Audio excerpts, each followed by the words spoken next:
Hello and welcome back to today's episode of the What is K-Pop podcast, in which I, your host, Sophie, talk all things K-pop and J-pop and C-pop and basically the Asian entertainment industry in terms of like music, really. I should just call it What is Asian Pop, but I feel like that would just be really weird and like maybe offensive. I don't know.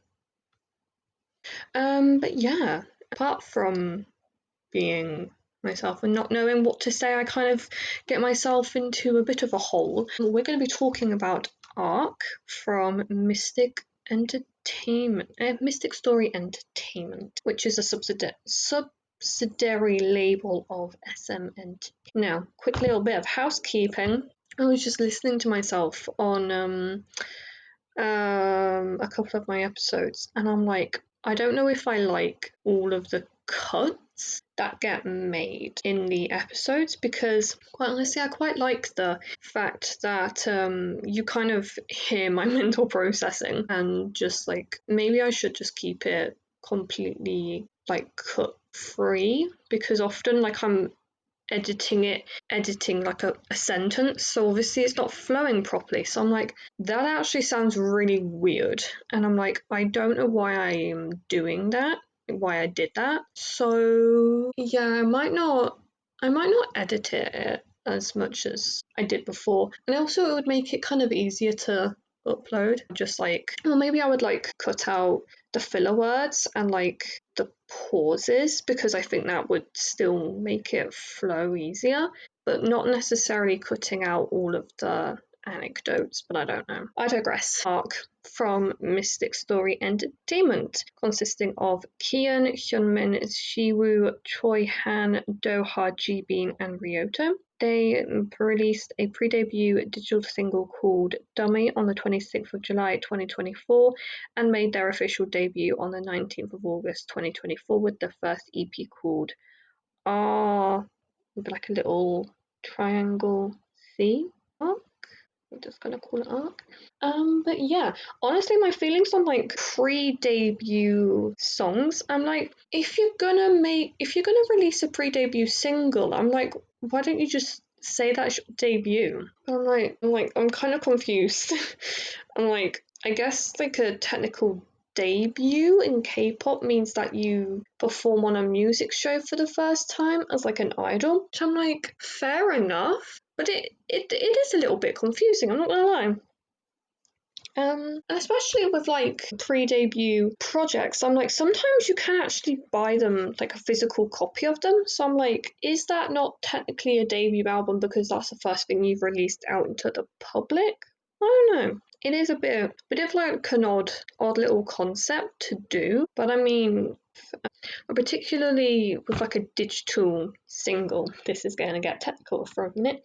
When you release a digital single, you actually do save a lot of money, because you're only like really having to pay for, this is like a generalized assumption, you're only paying for the album cover, or like the digital album cover once, because obviously you buy it from like the producers that have made it, and like potentially only having, you might not have like choreography, or like when you create, like if for example Kiss of Life, Sticky, they released a digital single called Sticky in July, I believe it was, and they only have the digital picture on the album for streaming services. They have like a few concept pictures that obviously were released in the meantime from the single being announced to its release. It has very limited amount of outfits for like shows that it was being promoted on, and like the amount of revenue that it would have garnered would have potentially subsidized the cost of producing that album, or at least that single, because it would have been a lot less than, I think they released a physical version of Midas Touch, which is actually their first single album. And I actually was researching this a little bit. So obviously when you release a full album, it's a full album project, or not promoting it, but like releasing concept pictures for a lot longer. It's about a month and a half for an album, or maybe 2 months, I don't know. And like you have at least like 3 or 4 concept photo versions. You have multiple versions of an album, like even like 17. Obviously there's gonna be 13 different like member versions. Sometimes they have dual versions of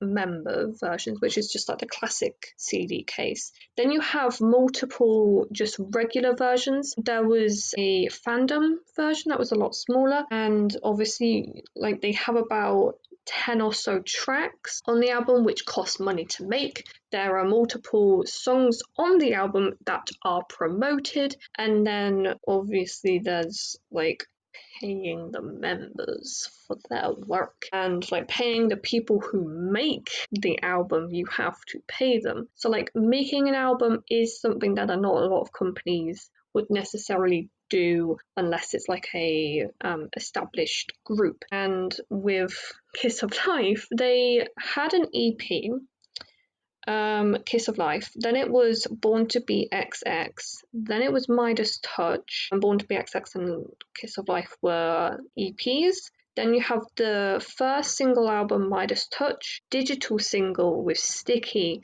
and then their third EP with Get Loud. I believe that's what its name is. Or Lose Yourself, was it? I don't know. Whatever that bloomin' album was called. So with Sticky, it wouldn't have actually cost them as much money to produce it than Midas Touch. Obviously, Midas Touch and Sticky wouldn't have cost as much money as the 3 EPs. So that's why you actually typically see singles being produced a lot more frequently with these more, new groups, because it doesn't cost as much to promote them. Like I'm not saying like promote on music shows, I mean promote them in general, just like online and stuff, because it costs a lot less to produce something online than it is to produce it physically. So that's why you typically see singles. I love how I went on like a cute little side tangent for like a good few minutes when we talk about ARrC, but that is why I don't always think it's the best idea, but it is what a lot of companies choose to do. So what does the group mean? ARrC is short for Always Remember the Real Connection, and their official greeting is "We ARrC, hello, we are ARrC." I've not actually listened to this group yet, but I have listened to the other group under Mystic Story Billy. I have listened to them. I do plan to listen to ARrC because I feel like it could be interesting, but I say it in every episode, I have so many songs I listen to, it just gets all mixed in my mind. Yeah, we also do know about their album arrangement, updated in August 2024. So we have Shiwoo, Chaehan, and Doha in one room, and Kian, Hyunmin, Ryoto, and Jibein in the other room. That is that on that. First member we have is Hyunmin, Park Hyunbin. He is the leader and main rapper, born on the 11th of April 2005, making him an Aries and a rooster. He was born in Gwangjang-dong in Gwangingu, South Korea.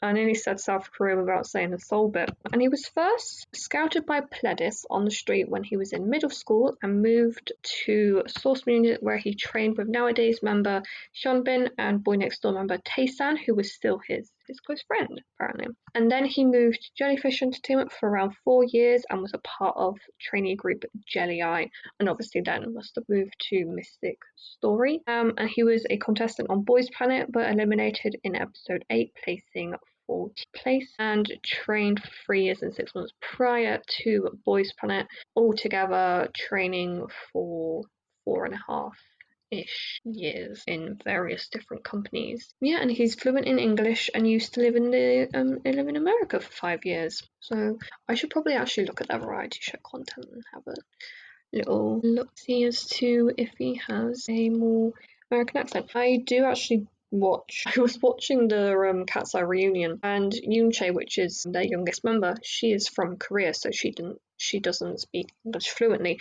but her English is getting so good, and she has such like a really nice American accent, because like this is no hate, no shade to Americans. There are some accents that are quite harsh to hear, and it is kind of hard sometimes to listen to some people who have those accents. But no, Yoon-chae she has pretty much the similar sort of accent to all of the other members, which is like fair enough. She spends a lot of time with them. Like yes, Yoon-chae. And also her English in general, like her vocabulary is actually so good, and she's gonna be fluent in no time. So I doubt you are listening to this, Yoon-chae, but please do carry on. You're getting really good at English. Okay, next one we have is Kian. I don't want to try and pronounce your name. I'm sorry, Kian. But I am going to pronounce your Korean name, which is Kim Jung-kyun. He is a lead vocalist and lead dancer, born on the 19th of December 2004, making him a Sagittarius and a monkey, and he is from Vietnam, being born in Ninh Thuan from Vietnam. Maybe I should do pre-research and like actually figure out how to say these places. This is like not even funny anymore. Maybe I should actually do that. Previously named Phan Rang is a coastal province in the southernmost part of South Central Coast region, the central of Vietnam. I'm going to be honest again. I always like to try and be as honest as I can in this. I actually don't know where Vietnam is either in the world. Isn't it? It's next to Thailand, isn't it? I'm guessing. In that little pocket. Honestly, the English geography curriculum failed me. It failed me so badly. Yeah, well, no, actually, it's not next to Thailand, but like obviously off the coast of China, we have Myanmar, Laos, Thailand, Cambodia, and Vietnam. Yeah, and then you have Malaysia and Singapore. I thought Jakarta was in Japan. Oh, golly gosh. Dear, maybe for the next course I'm gonna do, I should do a geography course. Or I should just go on to, there's a site on the BBC called BBC Bite Size. It's like quite common in England for teachers to be like, go research on Bite Size, go crazy, man. I should just look on that and just write some stuff down and be like, these countries are in Asia. So then when I'm doing these episodes, I can be like, this country is near this country, and I don't embarrass myself. But I probably will continue to do that because that's kind of like my modus operandi. So Anna, we are just going to move on. So yeah, Kian used to be a TikToker, but he deleted his account after becoming a K-pop trainee, which is actually extremely common, and it's like a sign often that ex-trainees have gone back to the industry when they delete their social media, or that they've left the industry when they open up an Instagram account. Yeah, common fact for you. Also, I keep on bashing my computer, so if you can hear noises, I need to get better equipment so I can do this properly, but I do this for free, so we're just going to carry on being a mess. And Kian's favourite food is Vietnamese rice noodles. I believe it's Thailand, they have these rice noodles that are very, very thin, but are very nice. And me and Dad went through a phase of having them with stir fry, but yeah, no, we've gone off of stir fry again, which is admittedly quite sad. It also has something to do with the fact that my sister, she can only have like the spicy sauce, but the spicy sauce is the worst one. So there's a correlation with those two events, and I don't know if like they're connected, you know? So next one we have is Siwoo. Kim Ji-woo. He is main vocalist, born on the 16th of November 2006, making him a Scorpio and a dog. And he just turned 18, which is always good to know. I'm sure most people think this, or at least have experienced it in some ways. Like, I'll read an age and I'm like, oh my god, they're so young. And then I think to myself, but wait, so if you've just turned 21, so obviously these people are going to be like getting to be 18, aren't they? So I'm like, my cousins, my twin cousins, they have just turned 16, and I remember when they were born. So I'm like, time is a concept that just keeps on giving, doesn't it? Yeah. Jiwoo was introduced as a part of Mystic Story Incubation Camp as a trainee on the 25th of June 2024 and appeared on I Can See Your Voice season 10. And he has 2 sisters. Yeah. And he speaks in the Gyeongsang dialect. I'm also going to be honest, the whole like dialect and Satori thing, that's quite common. Like, I see a lot of compilations of it. I don't actually hear the difference. Maybe that's because of the fact that I can't tell accents. I can tell you that you don't sound like I do.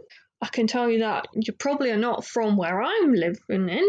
But I couldn't tell you where you're from, which is the story of my life at this point. Yeah. So next member is Che Han. He is main rapper and main dancer, born on the 10th of April 2007, making him an Aries and a pig, and he is 17. And he's a former Around Us Entertainment trainee, and was a contestant on Wild Idol, participating as number 44 with rap as his main position, and was eliminated in episode 8. And he was a member of the trainee team With Us Begins and trained with the Wind. And he has a younger brother. Always interesting. Next member we have is Ryoto. Kenko Ryoto. He is main dancer and lead vocalist, born on the 25th of August 2007, making him a Virgo and a pig. We love August Virgos. And he is Japanese. And one thing he dislikes is feeling sick. I agree. Like, recently, at the end of the day, when I'm in bed, I'll just have a horrible taste in my mouth, and I'm like, don't like it. Don't like it at all. So I have to agree with you with that. And he sleeps with his eyes open. That's terrifying. Genuinely, I find that shit terrifying. But I talk in my sleep. Like, I often ask my dad, because he's the one that's normally awake during the night, if I talk in my sleep, and he's like, yes you do, Sophie. I'm like, great, I don't know how to stop that. But I researched, and it actually says it's completely fine.